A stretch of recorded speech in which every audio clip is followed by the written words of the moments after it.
Eu trabalhei na Jovem Pan de 3 de novembro de 1989 ao dia 6 de junho de 2016, quase 27 anos, né? É muita coisa. 8, 9 para... É isso aí. Eu tive muita felicidade na Jovem Pan. A Jovem Pan foi uma grande família para mim, principalmente na época do Seu Tuta, né? O Seu Tuta era um cara, né, bacana, foi o melhor patrão que eu tive, né? Porque ele tinha as coisas dele, ele acertava e errava, mais acertava do que errava. Esse negócio de internet, ele já pensava em algumas coisas que a gente vê naquela época. Cometia seus erros, mas no geral acertava muito. Eu cheguei na Pan saindo da Record. A Record foi vendida por Edir Macedo, né, na época. Que era uma coisa que ninguém achava que ia acontecer. Mas a Record estava quebrada, né? A Record era complicada demais, né? Eu trabalhei na Record de 10 de dezembro de 84 a 2 de novembro de 89, né? E era uma equipe também fantástica, né? A equipe do Maciel, depois com o Osmar.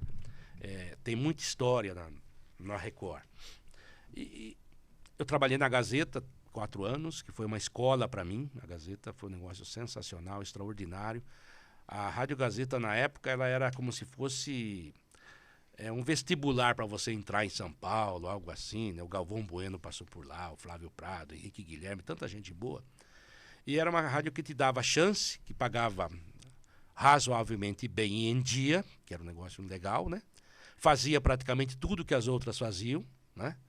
Os grandes jogos, e te colocava na vitrine, né? Você ia trabalhar ao lado de um Vanderlei, ao lado de um Carmona, ao lado de um Roberto Silva, conversar com os caras das outras equipes, com o pessoal da Globo, ou seja, você se enturmava, né?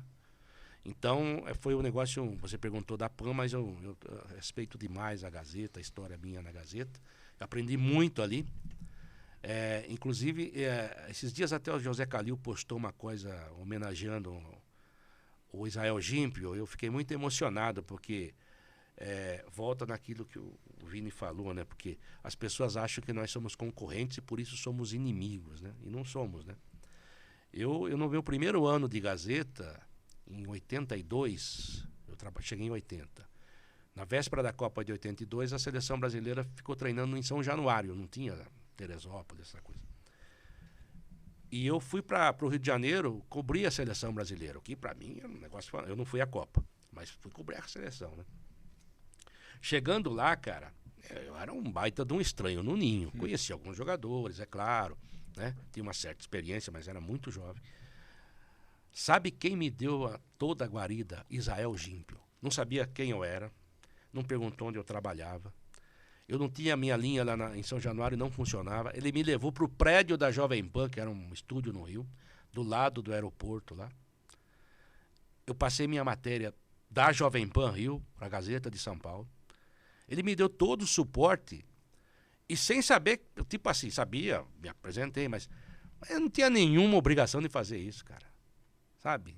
Então, como é que eu não vou gostar de um cara desse? Eu vi ele fazer isso com várias pessoas. Inclusive o Calil lembrou de uma passagem muito parecida. Então, poxa, né? Que Deus o tenha, esse cara é fantástico, né? E pessoas assim é que te dão um empurrão. E daí eu tive a sorte, depois de um tempo, trabalhar com ele na Jovem Pan. Ele me adorava, né?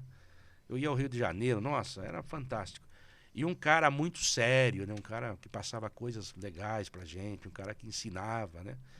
Então, sabe, isso me marcou muito. Um cara que, tipo assim, não era um traíra. Ao contrário, ele ajudava as pessoas. Tanto é que você ouve falar do Israel Gímpio, como qualquer pessoa, todo mundo vai falar mais ou menos isso que eu estou falando. Isso não tem preço, não tem preço. E na Jovem Pan, eu cheguei na Jovem Pan, na verdade, o Capelanes, porque eu casei-me em 85, né? 30 de novembro de 85. Aliás, completou agora 36 anos de casado. Meus peitos, tô brincando. Parabéns. Não, pra ela é peso, amigo. Aí, cara, poxa, 2 crianças pequenas para cuidar, né? A Record tava uma droga. A Record, o mês tinha 3 meses. Era na época que pagava... Parecia o Vasco. Na época que pagava... Tava deteriorada mesmo. Na época que pagava-se no 10º dia útil, não era dia 10 não, como falam, é 10º dia útil. E quando o dia 10 caía na sexta-feira, a gente ia receber só na segunda, porque eles pagavam depois das 4h30. Até porque, segundo o departamento jurídico, até meia-noite era dia 10. Ou 10º dia útil, no caso. Então era infernal. A Copa de 86 que eu fiz pela Record, eu reputo como a melhor que eu fiz na minha vida em termos de cobertura. Porque tinha dinheiro pra caramba pra gastar, tínhamos 3 carros no México, viajei o México inteiro fazendo cobertura, eu ia cobrir o Brasil, mas aí o Bafinha começou a chorar, aí eu vim pra cidade do México, fiz minha base ali, mas pra mim foi uma lição, né? Acompanhei só Alemanha e Argentina. Nossa Senhora. Até o fim. Aí quando o Brasil saiu, ele queria ficar, daí falou, aí mete o pé, lógico. Aí vai embora. Mas isso é uma outra história que talvez dê tempo de contar. Aí, cara... essa cobertura foi fantástica. O que eles gastaram dinheiro, eles deram uma verba pra gente tão grande que era melhor que a da Globo, cara. Eu voltei com tanto dólar que foi o que me salvou.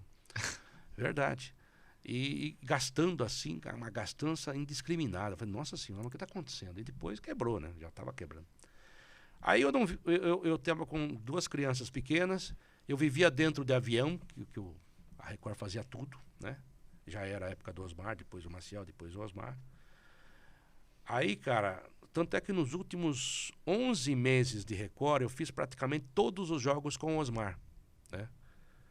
Aquela cobertura de eliminatória de 89, aquele jogo do Rojas no Maracanã, tava tudo presente. Ele gostava de mim. Aí, cara, eu não aguentava mais viajar, minha mulher me enchendo o saco. Poxa, você não fica mais em casa. Eu saía de um avião, entrava em outro, saía de um avião, entrava em outro. Putz. Minha mulher também trabalhava, quer dizer... Vai ficar comigo quando? Aí eu falei, nossa senhora, isso aqui vai dar desquite. Aí, cara, depois de viajar pra caramba, fiz a Copa América, aquilo tudo. Eu falei pro Scatamac, que também foi um chefe maravilhoso que eu tive. Falei, Scata, me dá um final de semana, quinta até domingo. Eu vou pra um hotel fazenda, lá pro Vale do Sol. Vale do Sol, boa, raizaça, Vale do Sol. Aí, na época... Os pais da minha esposa vão até hoje lá, cara. Isso. Não sei como é que tá agora, mas olha, era maravilhoso. Tá... Mas eu acabei... Se a pergunta eu falo bem, se falar que nada, basta. Mas era muito legal mesmo. E nessa vez eu não fui. Porque eu marquei, paguei antecipadamente. Não, agora eu vou falar pra mim, ó, fica tranquilo, nós vamos ter um final de semana. Só nós. Só nós, as meninas, ok. Vamos tentar pagar o atrasado, mas tudo bem, fica tranquilo. Desculpa, gente. Aí, cara, isso, né? Na véspera da viagem, o Scata ligou pra mim e falou assim, puxa vida, tem um jogo Uruguai e Venezuela em Montevidéu. Meu Deus. A TV Record comprou o jogo, eliminatório. O Uruguai precisa ganhar esse jogo para classificar. Nós vamos fazer o jogo. Todos os repórteres, até porque você não estava escalado, então tive que mexer aqui tudo. Osmar pediu para você ir. Eu falei assim, pô, Scata,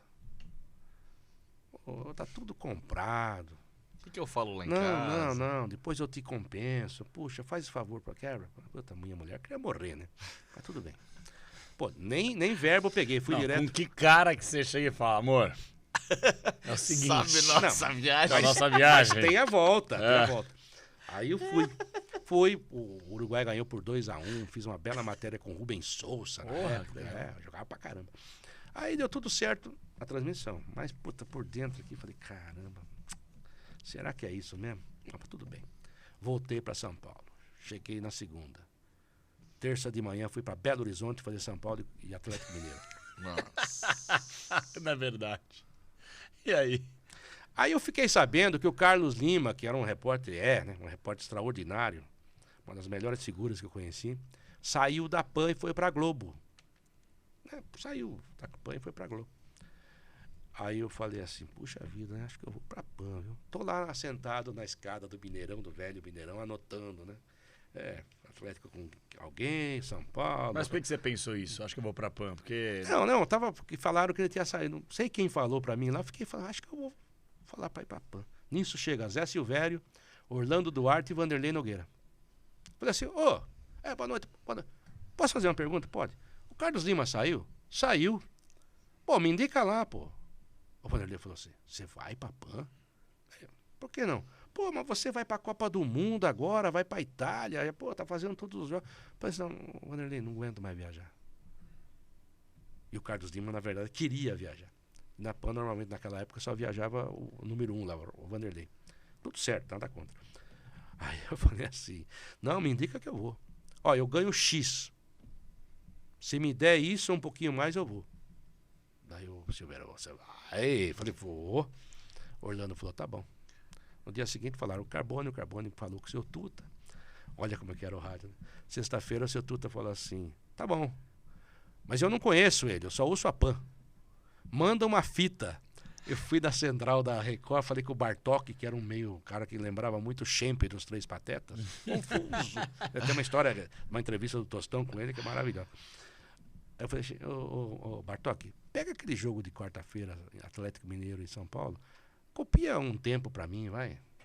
Pra eu ter. Mentiroso. Né? Ah, copiou, trouxe. Tá aqui a fita cassete, tá bom? Aí o Carbone me ligou e falou assim, ligou à noite, ó, seu Tuta gostou muito, é um cara muito rápido, eu era mais rápido que depois fui na PAN. Ele te paga, inclusive, um pouquinho mais. Você vem? Vem, tá bom. Mas isso ainda não era 3 de novembro. Aí no dia seguinte o Carbone me ligou, pediu desculpa, falou assim, sabe o que acontece? A Record não contrata ninguém da PAN, nem a PAN ninguém da Record. Então não vai dar certo. Tá bom, vou tocar a minha vida. Passados uns 15 dias, encontro o Dirceu Cabral, grande Dirceu Cabral, no São Paulo. O Dirceu estava todo descabelado, aquele cabelo que ele já tinha, né, que estava esvoaçante. Veio correndo, Lula, o que foi? Fala, Dirceu. Liga urgente pro Carbone que ele quer falar com você. Falei, pô, mas onde que ele tá? Não, liga. Nossa, não tinha celular, era o orelhão, meu filho. Ficha. Falei, fala, Carbone. Ó, a Rádio Record foi vendida ontem à noite para o Edir Macedo. O seu Tuta falou que não tem mais acordo. Se você quiser vir, tá mantido o que ele ofereceu. Foi perfeitamente. Fui para a Record, cheguei lá, falei, Scatamac, eu tô saindo, tô indo para a Jovem Pan. E agora você vai ter que me ajudar naquele negócio que você falou, que você não me deixou tirar aquela fim de semana. Você tem que me liberar hoje. Pô, hoje eu não volto mais aqui. Acertar todas as minhas contas aí. Já não pagava direito mesmo, pô. Aí fui pra PAN.